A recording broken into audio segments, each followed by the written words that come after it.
आज मला अतिशय आनंद आहे की श्री स्वामी समर्थांच्या नगरीमध्ये आपल्या सर्वांमध्ये मी उपस्थित आहे। खरं म्हणजे निवडणुका हा लोकशाहीचा उत्सव आहे। लोकशाहीमध्ये निवडणुकांचं एक अनन्यसाधारण महत्त्व आहे। आपल्या संविधानाने ज्यावेळी आपल्याला लोकशाही दिली त्यावेळी भारतरत्न डॉक्टर बाबासाहेब आंबेडकरांनी या लोकशाहीच्या माध्यमातून प्रत्येक व्यक्तीला एका मताचा अधिकार दिला। टाटा, बिर्ला, अडाणी, अंबानी यांनाही एकच मत देता येतं आणि तुम्हाला आणि मलाही एकच मत देता येतं, अशा प्रकारची व्यवस्था आपल्या संविधानात केली। आणि व्यवस्था करून आपल्यावर एक जबाबदारी देखील या संविधानाने टाकली। आणि ती जबाबदारी काय आहे तर देशाच्या लोकसभेकरता आपण मतदान करतो आणि देशाचा प्रधानमंत्री निवडतो। महाराष्ट्राच्या विधानसभेकरता आपण मतदान करतो आणि महाराष्ट्राचा मुख्यमंत्री कोण होईल हे ठरवतो। आणि आपल्या शहराच्या निवडणुकीतही नगरपालिकेकरता आपण त्या ठिकाणी मतदान करतो आणि आपल्या शहराचा अध्यक्ष कोण होईल हे ठरवतो। त्यामुळे आपल्या शहराचं भाग्य पुढचे 5 वर्ष कोणाच्या हाती द्यायचं याचा फैसला हा संविधानाने आपल्यावर सोडलेला आहे। आपण ज्यांना निवडून देतो तेच आपल्या शहराचं काम पाहतात। आपण बघा या संविधानाने काय केलं। एक काळ होता आपल्याकडे राजेशाही होती, राणीच्या पोटातून जो पैदा व्हायचा तो राजा व्हायचा। पण संविधानाने सांगितलं राणीच्या पोटातून पैदा होणारा राजा होणार नाही, मताच्या पेटीतून पैदा होणारा हा त्या ठिकाणी राज्यकारभार चालवेल आणि तो सेवक म्हणून काम करेल। आणि म्हणूनच आज या निवडणुकांमध्ये आपण सामोरं जाताना अतिशय चांगल्या पद्धतीनं हे मतदान या ठिकाणी करायचं आहे। आपला भारत स्वतंत्र झाल्यानंतर जवळपास 60-65 वर्ष आपले राज्यकर्ते म्हणायचे भारत हा छोट्या छोट्या गावांमध्ये राहतो। गावांचा विकास म्हणजे राज्याचा आणि देशाचा विकास, ते खरंही होतं। पण त्याचवेळी या 60-65 वर्षामध्ये राज्यकर्त्यांना या गोष्टीचा विसर पडला की भारताच्या शहरांमध्ये लोक राहतात आणि 60-65 वर्षामध्ये ही शहरं वाढत गेली। अन्न, वस्त्र, निवारा, शिक्षण, आरोग्य, रोजगार याच्या संधीकरता गावातनं लोक शहराकडे येऊ लागली। शहरामध्ये लोक आल्यानंतर राहण्याची व्यवस्था नव्हती, मग अतिक्रमणं झाली, झोपडपट्ट्या तयार झाल्या, ज्याला जिथे जागा मिळेल तो तिथे राहू लागला। हळूहळू लोकसंख्या वाढल्यामुळे पिण्याच्या पाण्याचा प्रश्न निर्माण झाला। त्या ठिकाणी नाल्या निघाल्या, त्या नाल्यातनं मैला व्हायला लागला, त्याच्यामुळे रोगराई, डास, मच्छर, वास अशा अनेक गोष्टींचा सामना करावा लागला। तेच घाण पाणी आपल्या विहिरींमध्ये जायला लागलं, आपल्या नाल्यांमध्ये जायला लागलं, आपल्या तलावांमध्ये जायला लागलं, आपल्या नद्यांमध्ये जायला लागलं। आपले जलस्रोत प्रदूषित झाले, ठिकठिकाणी कचऱ्याचे ढीग जमा झाले, कारण वाढलेल्या लोकसंख्येकरता जे काही नियोजन करावं लागतं ते नियोजन आणि त्या नियोजनाकरता जो निधी लागतो तो निधी हा नगरपालिकांकडे नव्हता आणि राज्य सरकार आणि केंद्र सरकारच्या योजना देखील नव्हत्या। आणि म्हणून आपली शहरं ही अतिशय खराब, बकाल अशा पद्धतीची शहरं तयार झाली। पण देशामध्ये 2014 साली माननीय मोदीजींचं सरकार आल्यानंतर मोदीजींनी पहिल्यांदा हे सांगितलं की भारत जसा गावात राहतो तसा तो शहरातही राहतो। गावांचा तर विकास करावाच लागेल, पण शहरांचाही विकास करावा लागेल, कारण देशाच्या GDPच्या 65% GDP हा शहरात तयार होतो। वस्तू आणि सेवांची निर्मिती, रोजगाराची निर्मिती, शिक्षण, आरोग्याच्या व्यवस्था या सगळ्या शहरात आहे। त्यामुळे आपल्याला शहरंही चांगली करावी लागतील। शहरामध्ये राहणारा गरीब, शहरामध्ये राहणारा मध्यमवर्गीय या प्रत्येकाचं जीवनमान उंच केल्याशिवाय भारताचा विकास आपण करू शकणार नाही।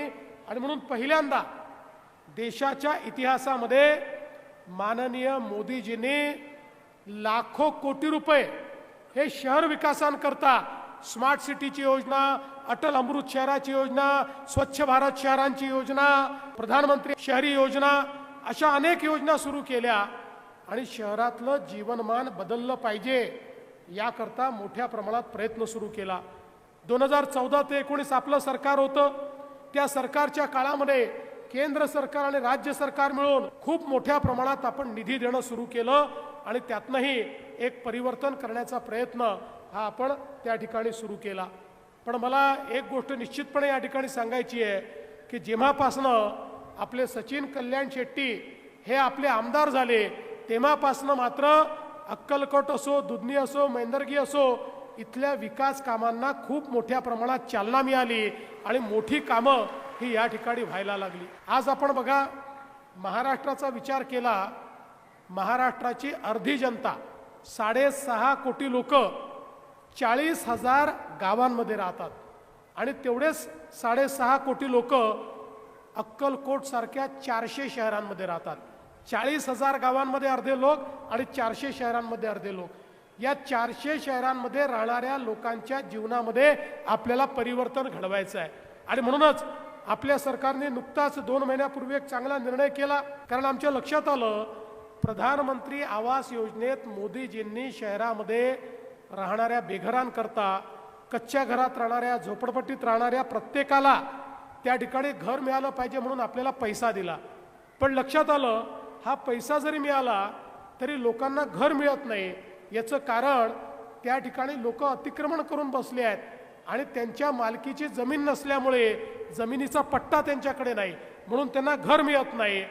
मग आपण निर्णय केला आणि 2 महिन्यापूर्वी राज्य सरकारने एक निर्णय घेतला आहे, सगळ्या प्रकारची रहिवासी अतिक्रमणं ही आता आपण पूर्णपणे मंजूर करणार आहोत आणि त्यांना त्यांच्या मालकीचा पट्टा हा आपण देणार आहोत नियमित करून. आणि ती नियमित झाल्यानंतर आपल्या नगरपालिकेच्या माध्यमातून 2.5 लाख रुपये घर बांधण्याकरता देखील त्यांना देणार आहोत. पुढच्या काळामध्ये कोणालाही आपल्याला बेघर ठेवायचं नाही, अशा प्रकारचं नियोजन आपण करतो आहोत. खरं म्हणजे सचिननी या भागामध्ये पिण्याच्या पाण्याची योजना असेल, भुयारी गटाराची योजना असेल, अनेक गोष्टी सुरू केल्या, पण आता त्याचा विस्तार करण्याची आवश्यकता आहे. आणि म्हणून येत्या काळामध्ये मी आपल्याला आश्वस्त करण्याकरता आलो आहे, अक्कलकोट असो, दुधनी असो, मैंदर्गी असो, या ठिकाणी मोदीजींनी आपल्याला अमृतची योजना दिलेली आहे. 50,000 कोटी रुपये महाराष्ट्राला अमृतच्या योजनेतनं दिलेले आहेत. त्यामुळे वाढीव पाणी पुरवठा किंवा भुयारी गटाराची योजना किंवा ज्या ठिकाणी कुठे कमतरता उरली आहे त्याही ठिकाणी या योजना करण्याकरता निधीची कमतरता आपण पडू देणार नाही. मागच्या काळात सचिननी 2-3 योजनांचं भूमिपूजन ऑलरेडी केलं आहे. त्या योजना 60-70% पूर्णही झालेल्या आहेत. पण आता शहर जसं वाढत आहे तसं वाढीव योजना देखील आपल्याला तयार करावी लागणार आहे. त्यामुळे अशा प्रकारची वाढीव योजना ही देखील आपण या माध्यमातून करावी आणि शहर चांगलं करण्याचा प्रयत्न आपण करावा. मला आठवतं, इथलं बस स्टँड सचिनच्या प्रयत्नातून त्या बस स्टँडला आपण 23 कोटी रुपये दिले. 75% काम आता त्या ठिकाणी पूर्ण झालेलं आहे. आणि त्यासोबत स्वामी समर्थांचं इतकं महत्त्वाचं शक्तिपीठ या ठिकाणी आहे. देशभरातनं लोक येतात. त्याचा 369 कोटी रुपयाचा आराखडा आपण मंजूर केला. त्याला आता आपण निधी देतोय. पण सचिननी मला सांगितलं की आता तो आराखडा रिवाईज करण्याची आवश्यकता आहे. पुढच्या काळामध्ये 500 कोटी रुपयाचा आराखडा तयार होणार आहे. त्या आराखड्याला पूर्ण या ठिकाणी मदत आपण करणार आहोत. मागे मल्लिकार्जुन मंदिराचा देखील आपण भूमिपूजन केलं. 75% काम तिथलं देखील पूर्ण झालेलं आहे. अमृतमधनं 75 कोटी रुपये पाणी पुरवठा योजनेला आपण दिले आहेत. पुढच्या 3 महिन्यामध्ये त्याचंही काम या ठिकाणी पूर्ण होणार आहे. 114 कोटी रुपयाची रस्त्यांची कामं या ठिकाणी चाललेली आहेत. ड्रेनेजची 168 कोटी रुपयाची कामं या ठिकाणी चालली आहेत. उपजिल्हा रुग्णालयाचा प्रस्ताव आमच्याकडे आलेला आहे. तेही काम आपण पूर्ण करणार आहोत. तालुका न्यायालयाकरता 60 कोटी रुपये आपण दिले आहेत. उत्तर दक्षिण पोलीस स्टेशनला आपण त्या ठिकाणी पैसे दिलेले आहेत. राजेसाहेब निर्मित तलावाच्या संवर्धनाकरता त्या ठिकाणी आपण निधी उपलब्ध करून दिला आहे. आणि त्यासोबत वेगवेगळे जे आपले मार्ग आहेत त्या मार्गांच्या सुधारणेकरता जवळपास 286 कोटी रुपये हे आपण दिलेले आहेत. देगाव एक्सप्रेस कॅनलला 350 कोटी रुपये आपण दिलेले आहेत. मोठ्या प्रमाणात जे आपण मागितलं त्या सगळ्या गोष्टी या ठिकाणी देण्याचं काम आपण केलं आहे. पण तरी देखील मी आज आपल्याला हेच आश्वस्त करण्याकरता आलो आहे की या निवडणुकीमध्ये या तीनही शहरांमध्ये तुम्ही भारतीय जनता पक्षाची सत्ता आणल्यानंतर या तिन्ही शहरांना मी काही कमी पडू देणार नाही. इतक्या मोठ्या प्रमाणात आपण निधी देऊ. आपल्याला हे सगळं शहर जे आहे हे उत्तम करायचं आहे. चांगले रस्ते, चांगली उद्यानं, चांगली मैदानं, या ठिकाणी भुयारी गटर, या ठिकाणी प्रत्येक घरात नळातनं पाणी, या सगळ्या गोष्टी आपल्याला करण्याकरता एक उपकरण म्हणून या ज्या आपल्या नगरपालिका आहेत त्या नगरपालिकांचा उपयोग हा आपल्याला करायचा आहे. खरं म्हणजे आपल्याला माहिती आहे की येत्या काळामध्ये अनेक गोष्टी आपण करणार आहोत.